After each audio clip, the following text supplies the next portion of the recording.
Hokejový klub z Nitry má za sebou úspešné roky. Zisk majstrovského titulu, úspešná výmena trénera, no a účasť vo finále.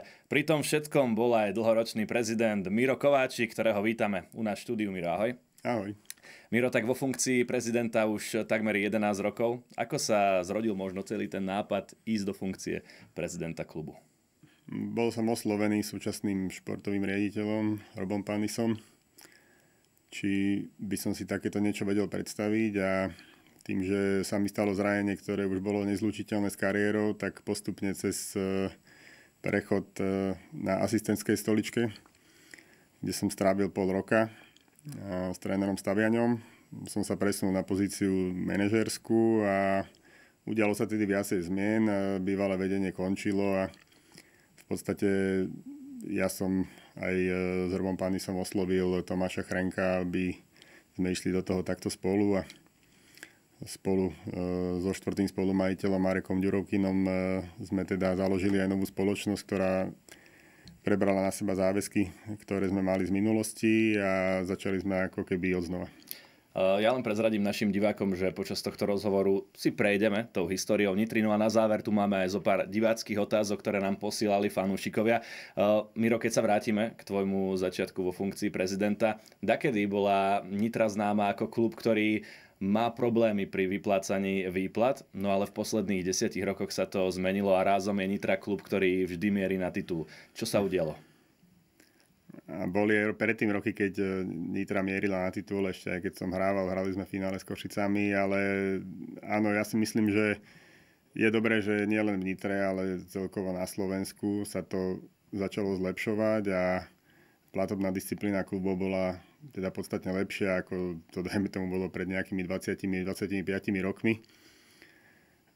Vidíme bohužiaľ ten trend, že to, čo sme hovorili, že niektoré kluby jednoducho idú na totálnu hranu, a už tento rok sa to prejavilo, že nie každý bol schopný si vyplácať záväzky na čas, tak sme sa začali bohužiaľ od toho výborného trendu odkláňať, ale verím tomu, že sa naspäť k tomu vrátime a všetky kluby budú schopné si plniť svoje záväzky. Takže u nás sa to zmenilo v prvom rade to, že ako sme nastúpili do funkcií, sme si zreálnili platy, ktoré dovtedy v Nitre boli, a prikryli sme sa takou perinou, na ktorú sme mali. Ten prvý rok bol veľmi náročný, ale v konečnom dôsledku sa dostavil športový úspech veľký, že sme vyhrali svoj prvý titul a hráči videli počas sezóny, že im chodili výplaty na čas, ktoré mali niektorí o niečo nižšie, ako dajme tomu rok, dva predtým.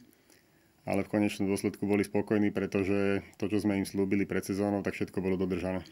Ty si vo funkcii prezidenta už povedzme v celku dlho, tak poďme trošku do zákulisia tejto funkcie. Ako vyzerá bežný deň prezidenta? Čo všetko spadá do tvojich kompetencií? No, všetko možné, no ale... Celý klub. Tak dá sa to tak nadnesene povedať. Ja som taký človek, ktorý keď nemá nejakú robotu, tak si ju vymyslí, alebo hľadám veci, ako ich môžeme zlepšiť, a som maximalista, takže taký som bol aj hráč a taký som aj človek od malička. Vždy, keď niečo robím, tak chcem, aby to bolo 100%, alebo sa to minimálne tomu najlepšiemu možnému scenáru približovalo. Takže vždy je každý deň niečo na práci, je to dennodenná robota ohľadom hráčov.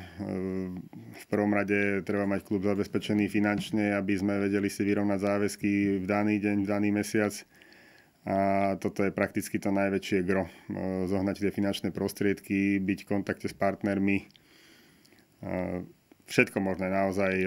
My máme na starosti aj zimný štadión. Ja si myslím, že na to, akom stave a ako je starý ten štadión, tak sa snažíme robiť maximum. Snažíme sa ho vylepšovať, čo to dá, aj z vlastných finančných prostriedkov. Či to je zakúpenie novej kocky, LED panelov, prerobenie bufetov, všetko možné. Zlepšovať techniku, strihaciu techniku. Takže všetko, dennodenná taká, by som povedal, mravenčia práca, a v konečnom dôsledku, aby bol ten návštevník štadióna a divák spokojný. Našiel si sa v tejto funkcii? Lebo predsa len prechod z hokejistu na manažerskú pozíciu niekedy nemusí byť taký jednoduchý. Musím povedať, že ma to baví, pretože som stále pri tom športe zostal, aj keď iným dielom, ale je mi jasné, že človek nemôže hrať hokej do dôchodku. No počkaj, Braňo Mezej, to je Tak verím, výnimka. že Braňo bude, tak ja verím, že Braňo bude tá výnimka, lebo ako bol, ja neviem, z Denochára do krásneho veku Jaromír Jágr, to sú úžasné príbehy a verím tomu, že by Braňo mohol byť niečo podobné. Budem mu držať palce a verím, že ešte bude dlho zdravý a podávať také výkony ako doteraz, takže, ale je to skôr výnimka. Čiže ja som mal to šťastie, že som pri tom hokeji mohol zostať. Nie je to jednoduché častokrát, ale tá robota ma naplňa a baví a si myslím, že to je základ. Každému by som doprial mať prácu takú, ktorá ho naplňa. Keď sa povie HK Nitra a nemyslíme tým hráčov, ale skôr funkcionárov, tak asi celému hokejovému Slovensku napadneš ty a potom Tomáš Chrenko, tvoja dvojička vo vedení Nitry. Tak skús nám povedať, ako máte s Tomášom rozdelené kompetencie? My sa venujeme aj mládežníckemu klubu. A Tomáš teda popri práci, ktorú má pri Ačku, kde sa prioritne venuje hráčom, zháňaniu hráčov, on prakticky absolvuje tie prvé kontakty s agentmi a vyselektuje to nejakým spôsobom a potom si to už preberieme spolu nejakých možných hráčov, ktorí by pripadali do úvahy. A ja sa venujem skôr tej finančnej stránke a celkovému takému zabezpečeniu toho klubu, aby sme fungovali po každej stránke ohľadom stúpeniek a jednoducho na zápas aj bolo všetko pripravené a celkovo máme toho pod sebou viacej, teraz už aj bufety máme pod sebou merch, takže musím to celé zastrešovať. Ja si myslím, že sa vhodne doplňame, keď som tam není ja, tak Tomáš všetky tieto veci preberie na seba, alebo zase naopak. No ale aby som sa vrátil na začiatok, tak máme pod sebou aj mládežnícky klub a Tomáš sa veľmi venuje mládežníckemu klubu, kde sa rieši obsadenie trénerov. Tie robí po konzultácii so mnou, ale to gro je na ňom a takisto v neposlednom rade je to kontakt s rodičmi, čo ho teda dosť vyťažuje, lebo detí máme veľa a tým pádom je veľa rodičov, ktorí potrebujú dostať odpovede na svoje otázky častokrát a toto ho teda veľmi časovo zaťažuje, ale myslím, že zatiaľ to zvláda veľmi dobre a jeho filozofia, ktorú má ohľadom výchovy mládeže, ja sa s ňou maximálne stotožňujem. Či to je filozofia ohľadom nejakého herného štýlu, ktorý sa snažíme preferovať v Nitre, alebo celková taká filozofia životná ohľadom športovania detí. Horúci telefón má teda Tomáš Chrenko. My sa ešte k mládeži dostaneme. Samozrejme tie výsledky a tí hráči, ktorí momentálne už hrajú v Zámorí, hovoria za všetko, ale poďme ešte k tej trénerskej otázke. Antonín Staviaňa, to je meno, ktoré na Slovensku extrémne rezonuje, keď sa spomenie HK Nitra. Miro, ja by som bol rád, keby si nám dal odpoveď na otázku, ktorú rieši celé Slovensko. Čím to je, že bol taký úspešný? Tondo je veľmi inteligentný človek, je to aj v živote hráva šach a aj jeho život je taká šachová partia. Je veľmi zaujímavý, rozhľadený človek a v Nitre už od svojho začiatku v roku 2005 zanechal výraznú stopu, pretože sa podarilo nám vyhrať základnú časť pod jeho vedením.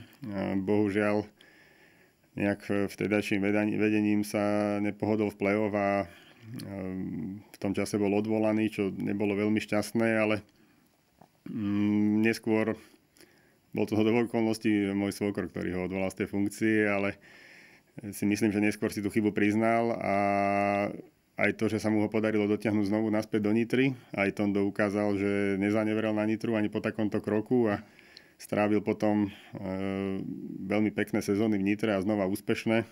Ja si myslím, že sme mali vždy aj dobré mužstvo, kvalitné, ktoré on vedel ešte tým svojim tréningovým procesom priniesť až nakoniec až k tomu vrcholu, aj keď si myslím, že keby som v tom období nenastúpil do funkcie, tak tréner Staviaňa by v Nitre nezostal, pretože aj nálada medzi ľuďmi, aj sponzormi bola taká, že nás nikdy neprivedie k vrcholu a ja som si vtedy postavil hlavu ten prvý rok, že proste chcem, aby tu tréner Staviaňa zostal a maximálne mu dôverujem a vyplatilo sa nám to a hneď v tej sezóne sme titul vyhrali. Myslím si, že nebyť toho, že tam sa zmenilo v Nitre vedenie, že sme nastúpili s Tomášom Chrenkom do funkcií, tak tréner Staviaňa by už v Nitre nebol a ten titul by nezískal a ostala by mu nejaká nálepka, že je väčšine druhý, aj veľa fanúšikov sa k nemu tak stávalo a po tomto roku sa to chvála Bohu a veľmi mu to prajem, že sa to otočilo tá mienka a odtedy si myslím, že je v Nitre nesmrteľný. Ako to bolo pri tom druhom titule? Pretože vieme, že základná časť nebola príliš vydarená. Kývala sa vtedy pod Tondom Stavianom stolička? Nie, nekývala sa pod ním stolička. Musím priznať, že sme boli dosť rozladení častokrát z výkonov alebo aj výsledkov, pretože sme boli presvedčení od začiatku, že to mužstvo má naviac. A v tej základnej časti sme to až tak nedokazovali. Mali sme výborné zápasy, ale bohužiaľ ten celkový výsledok nás dokonca stál až v poslednom kole vypadnutie z prvej šesky.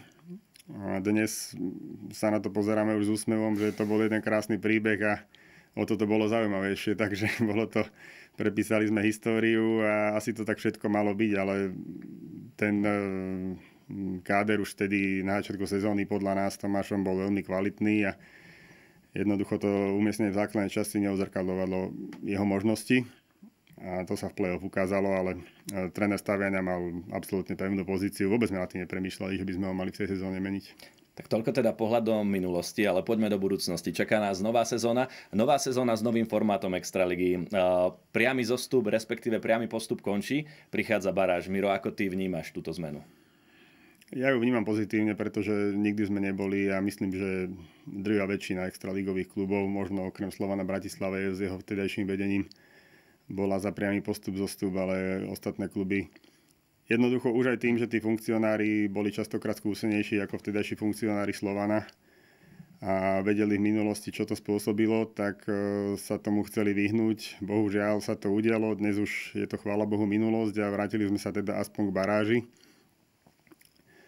Za následok to malo to, čo som spomenul možno hneď na začiatku, že nie všetky kluby boli schopné si plniť svoje záväzky, pretože nikto nechce skončiť posledný a každý išiel absolútnu hranu. Takže ja verím tomu, že to pomôže tomu, aby dostali väčší priestor aj mladší hráči, že kluby budú mať aspoň akú takú možnosť aj po nie úplne vydarenej sezóne sa ešte v tej extralíge zachrániť a v konečnom dôsledku si myslím, že momentálne postúpili do extraligy dva kluby, ktoré naozaj mali na to finančne aj ambície a už sú v nej.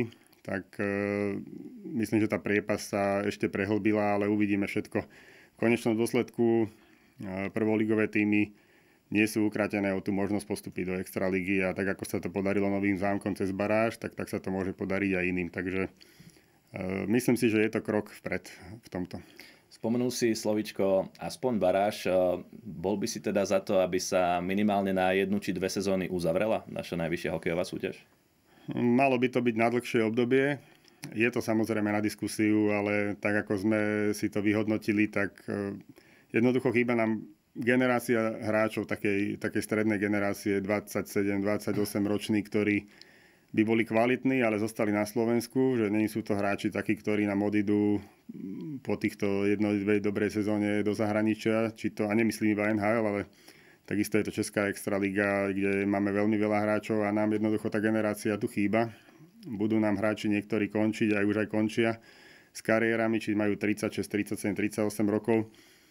A potrebujeme si vybudovať naozaj také silné podhubie slovenských hráčov. A potom, po takomto čase, 3, 4, 5 rokov, by sme sa mohli kľudne vrátiť aj možno priamému postupu zostupu. Záleží od ekonomických ukazovateľov prvoligových, extraligových klubov a od kvality tých jednotlivých kádrov. Ale momentálne si myslíme, že toto by bola najvhodnejšia cesta pre slovenský hokej, kde by nielen extraligové, ale najmä aj prvoligové týmy, pretože tam takisto bol priamy postup a zostup do druhej ligy a aj prvoligové týmy sa báli dávať priestor tým mladším hráčom, pretože nikto nechcel vypadnúť. A zase niektoré mužstvá chceli postúpiť a jednoducho nie sme až taký veľký trh na Slovensku, my sme skôr tak ako Fínsko, aj keď na počet hráčov sme neporovnateľne na tom slabšie, ale myslím počtom obyvateľov celkovo.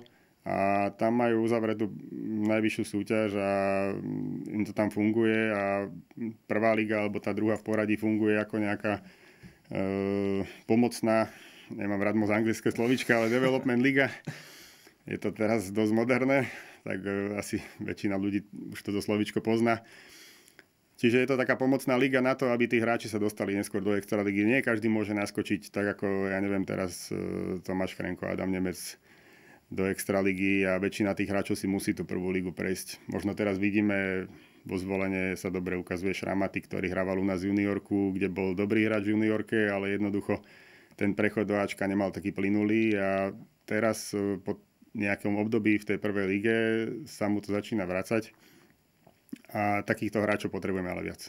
Kdežto aj Tomáš Chrenko a Adam Nemec si odkrutili pár zápasov v Leviciach, takže ani u nich to nebol hneď ten veľký skok. Miro, ja by som ešte načrel do ďalšej témy, ktorá je témou budúcnosti, zníženie počtu legionárov, ale myslím si, že v Nitre ste to asi privítali, keďže je to klub s naozaj silným slovenským jadrom hráčov. My sa vždy snažíme mať to gro slovenské, najlepšie nitrianske, ale nie vždy úplne sa to dá.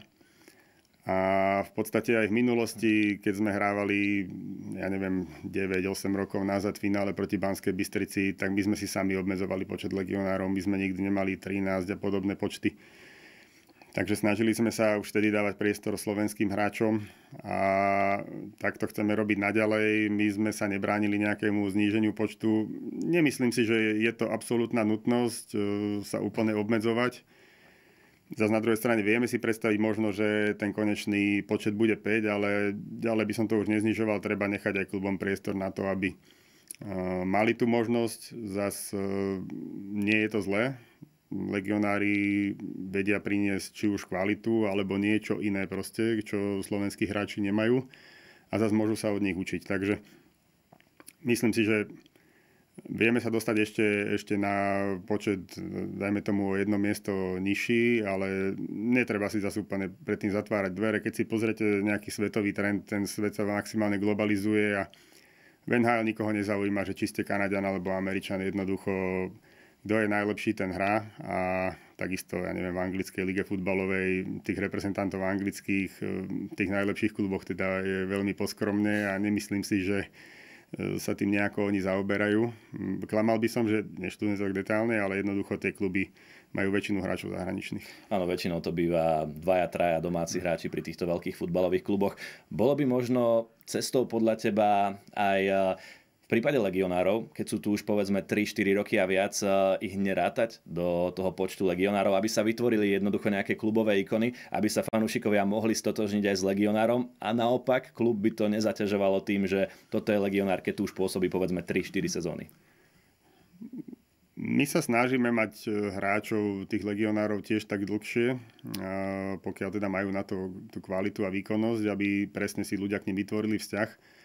Ale na druhej strane nevidím význam, aby sme tých hráčov nerátali ako legionárov, pretože pre mňa tým, že máme nejaký legionársky počet, tak vlastne vytvárame priestor pre slovenských hráčov, aby mala slovenská reprezentácia väčší výber. A keď by sme ich nebrali za cudzincov, tak vy si nejak ten počet akože navýšite, ale v konečnom dôsledku pre slovenskú reprezentáciu to nič neznamená, takže v tomto ja nevidím nejaký zmysel udeľovať nejaké štatúty, že už sa netýka legionárskej kvóty, pretože pre slovenskú reprezentáciu to nemá význam. A kvázi by to ubralo miesto pre toho jedného Slováka, ktorý by v inom prípade mohol hrať. Aké ťažké bolo, Miro, doniesť do Nitry dvojicu Krištof Pavlovič pred začiatkom tejto sezóny?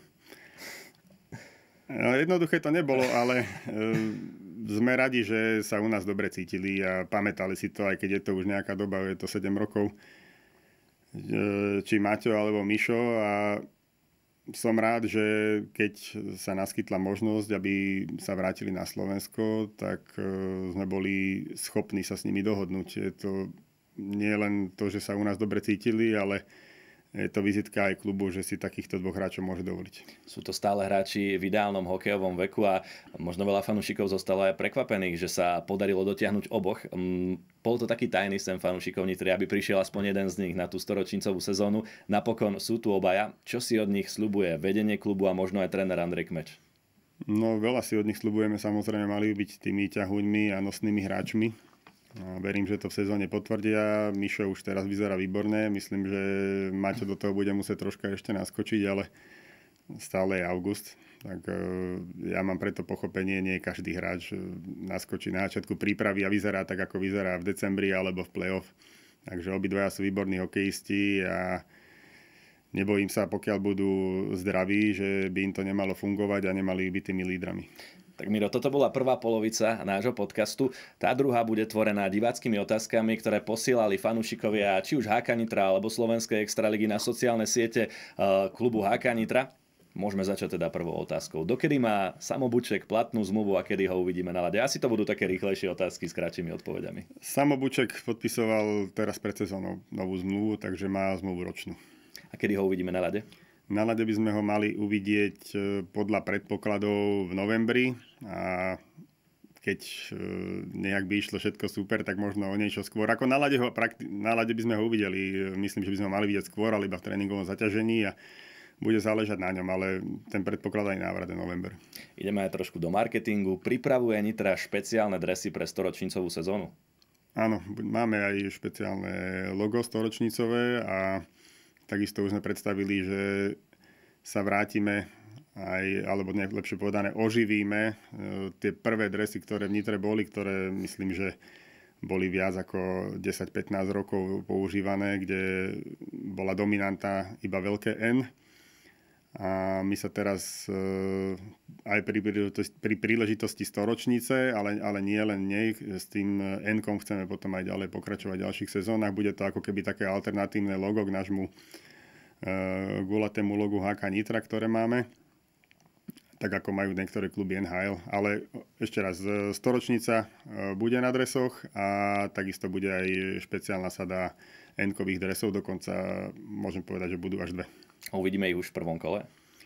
V prvom kole nie, ale budeme používať aj tretiu sadu dresov tento rok. A Miro, hovorilo sa, že do týmu by mal pribudnúť ešte jeden obranca. Aj Tomáš Chrenko to tuším deklaroval v jednom z rozhovorov. Ako vyzerá momentálne situácia s príchodom tohto ďalšieho asi legionára? Trocha sa to naťahuje, áno, nepopieram, je to legionár a uvidíme. Keď by to aj nevyšlo nejak, tak budeme mať zase možnosti na získanie a budeme na tom pracovať aj počas sezóny, ale chceli sme už, aby prišiel čím skôr, len sa to nejakým spôsobom troška teraz naťahuje. A vedel by si nám trošku naznačiť, akú ligu má v životopise napríklad tento legionár? Kvalitnú. Dobre, budeme sledovať sociálne siete, budeme sledovať novinky.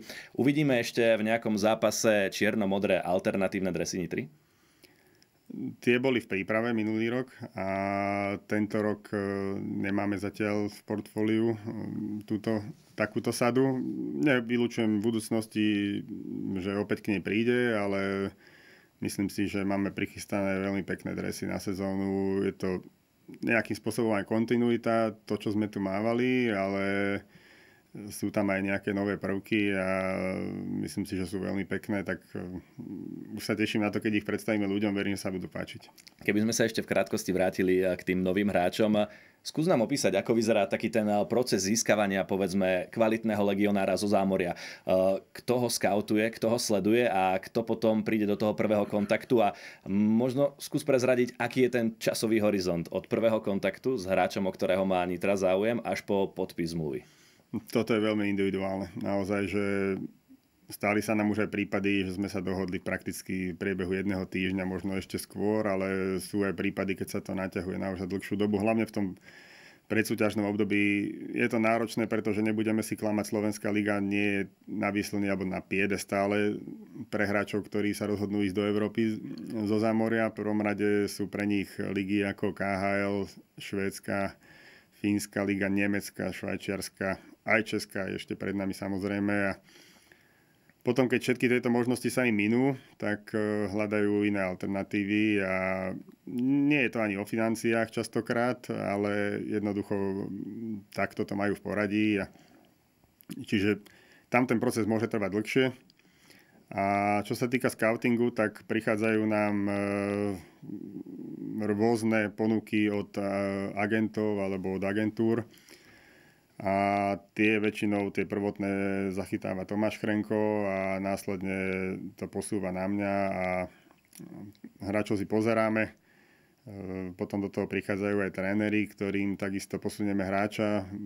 Sú na to programy cez web stránky, kde už si viete pozrieť toho konkrétneho hráča v konkrétnom striedaní pri situáciách rôznych, takže je to niekde úplne inde, ako keď sme začínali, kde sme prakticky čerpali iba z nejakých záberov na YouTube, tak v tomto je to ľahšie. Bola to vtedy taká mačka vo vreci, povedzme, tie nákupy?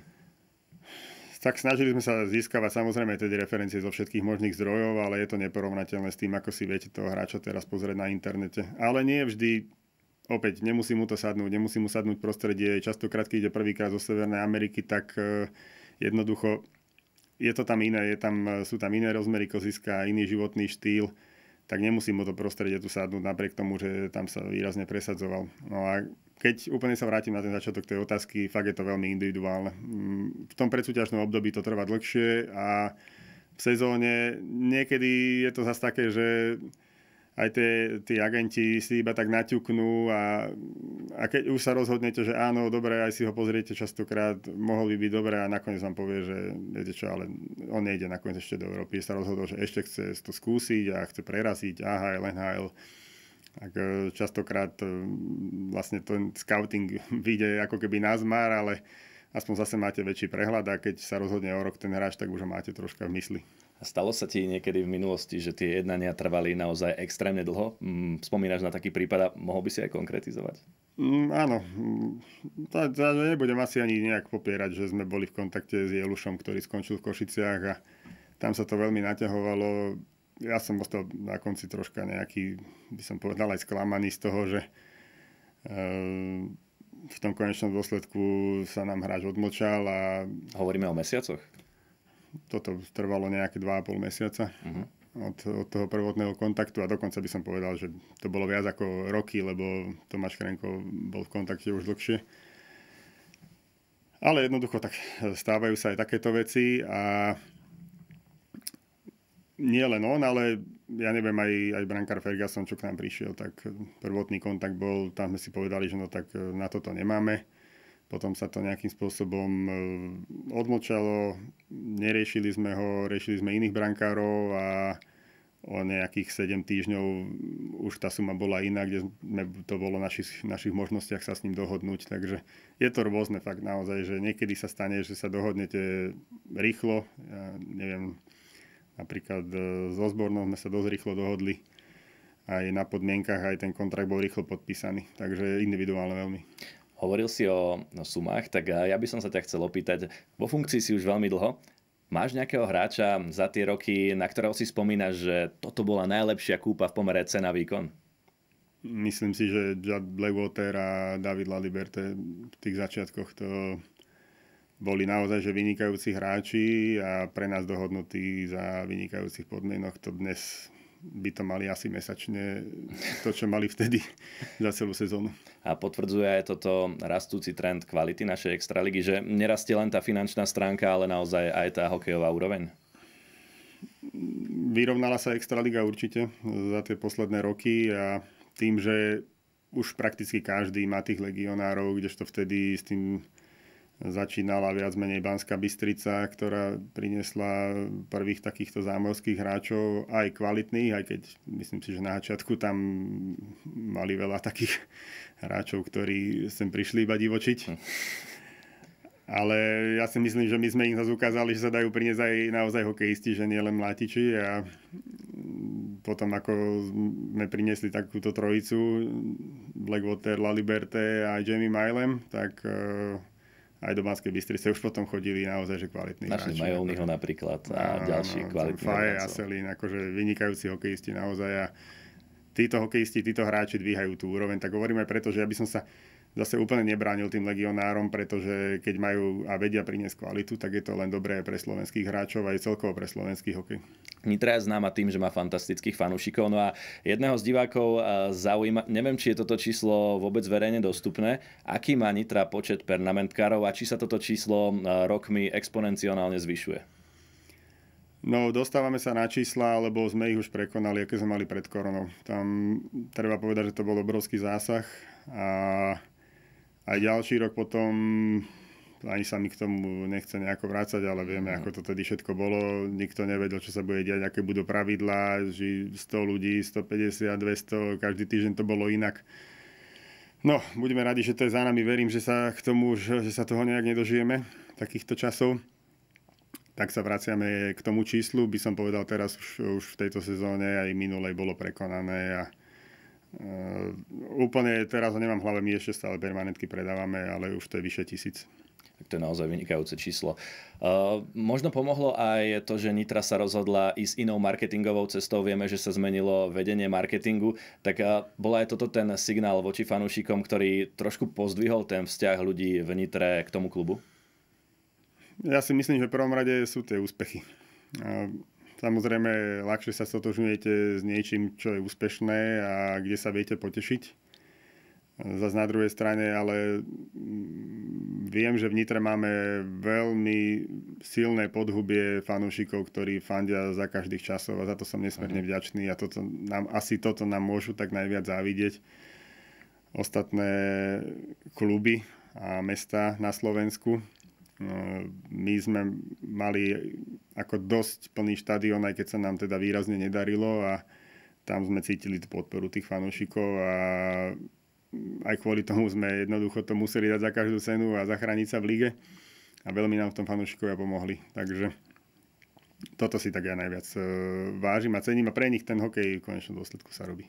Ďalší z divákov sa pýta, či chystá klub pred domácimi zápasmi v storočincovej sezóne aj nejaké tematické akcie. V minulosti to bolo napríklad varenie punču, fanzóna s DJom, varenie baraniny a podobné akcie pre fanúšikov.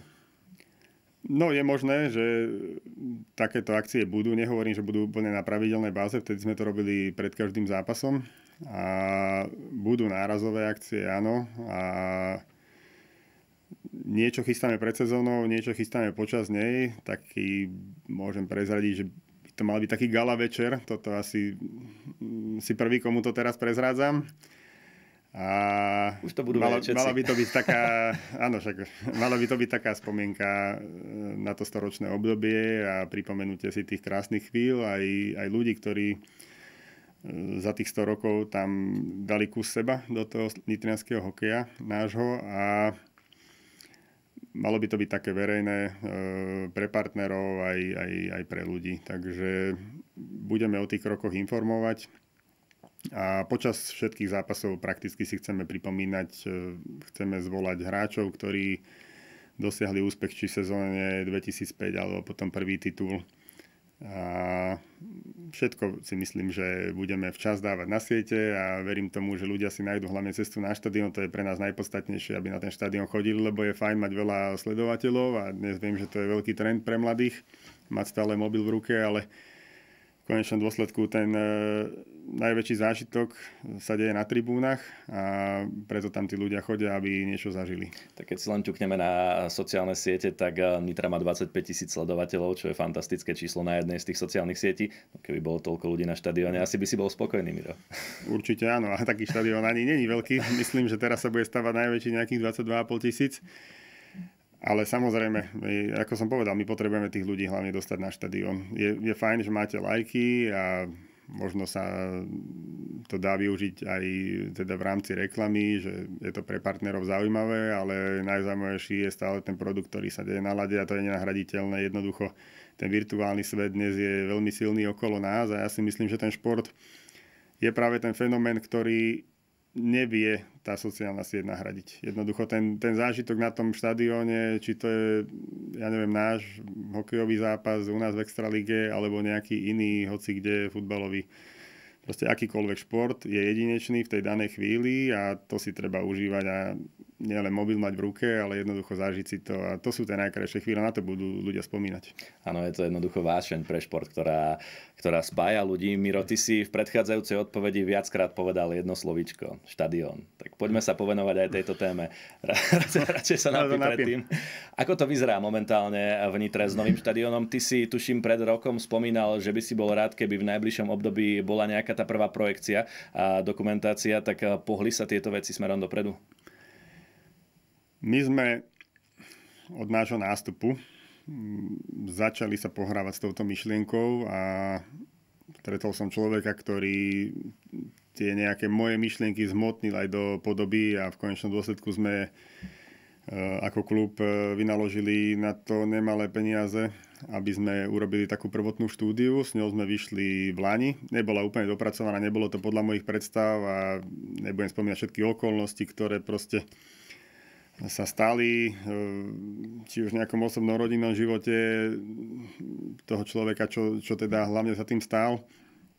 Ale jednoducho boli tam prekážky, trvalo to dosť dlhú dobu a nebolo to úplne dokonalé, ako sme si predstavovali, ale už sme spájali nejakým spôsobom sily aj s mestom a chceli, aby sa už niečo dalo von, tak hovorím, že vyšlo toto. Nejakým spôsobom sa to teraz posúva do roviny, že pamiatkári zasiahli a úplne tá predstava, ktorá bola, teda nemohla byť, alebo nie je uskutočniteľná. Čo nie je nejaká veľká prekážka, tak v podstate stále sa bavíme o tom, aby štádion zostal približne v tých miestach, kde sa hráva hokej už 100 rokov, čiže stále na Sihoti pod hradom. A momentálne sme sa posunuli teda s úvahami a do toho, že by sa to malo stavať o nejakých, možno 200 metrov ďalej.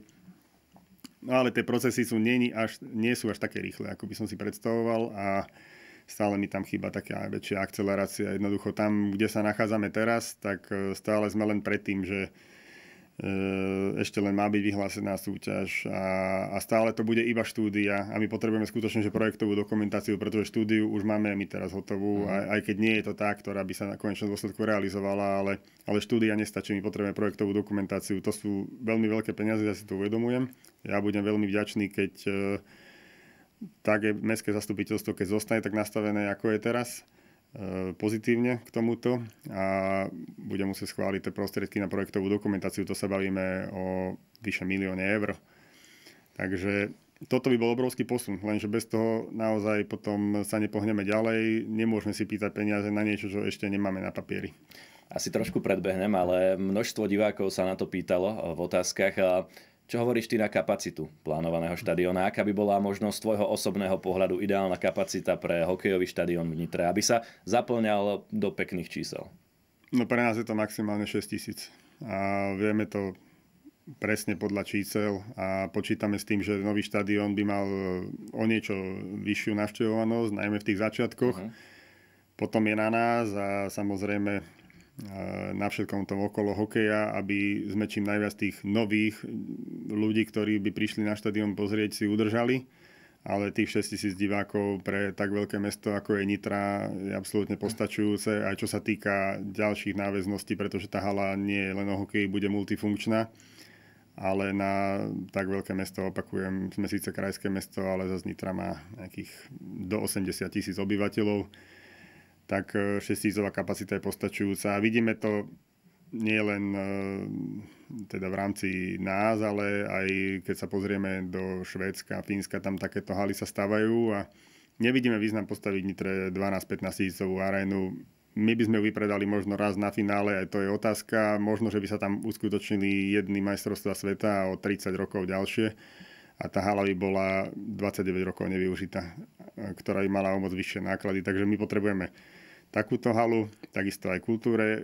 Takáto hala Nitre absolútne postačuje a skôr potrebujeme k tomu samozrejme tréningovú plochu, čo teda tento projekt s tým ráta. Miro, ďakujem, boli to výborné odpovede na tieto otázky, ale mám ešte záverečnú.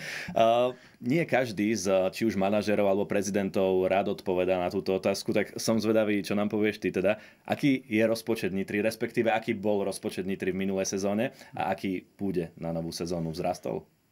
No záleží, čo sa bavíme, ale tak ľudí najviac zaujíma výdavky na hráčov. Takže ja som to zverejnil, to číslo, bolo to skoro 1,3 milióna. To bolo za minulú sezónu. Oproti predošlým sezónám, keď zoberiem 2-3 roky nazad, tak je to nárast, skoro raz taký. Ja som rád, že sme získali aj nových partnerov, alebo tí, čo boli pri nás zostali, takisto vyšší príjem zo vstupného nám dovolil si mať až takýto rozpočet, alebo teda takéto výdavky a som v prvom rade rád, že sme si ich dokázali splniť voči hráčom a na čas. A čo sa týka novej sezóny, tak tam počítame s navýšením na tie platy hráčov na nejakej úrovni do 300 000. Miro, ďakujem. Ďakujem ti aj za to, že si zodpovedal túto pre niektorých náročnú otázku. No a úplne na záver by som sa ťa opýtal, ak by sme sa tu takto o rok znova stretli, s čím by bol Miro Kováčik spokojný? Budem spokojný, keď bude chodiť čím najviac ľudí na štadión, ktorí budú odchádzať spokojní po hokeji. Tak verím, že tých zápasov, keď im urobíme radosť, bude čím najviac. A samozrejme by som bol najšťastnejší, keby sa nám podarilo siahnuť až na ten úplný vrchol. aby sme sa pohli aj v otázke toho plánovaného zimného štadióna, ale výrazným krokom. Tak z toho hokejového života je to toto. A inak by som samozrejme si prijal, aby ľudia boli spokojní a šťastní v čo najväčšej možnej miere, ako len môžu mať. To boli teda záverečné slová nášho dnešného hostia Mira Kováčika. Miro, ďakujem ti ešte raz. Ďakujem. No a my už netrpezlivo čakáme a tešíme sa na štart novej sezóny našej hokejovej ligy. Prosím.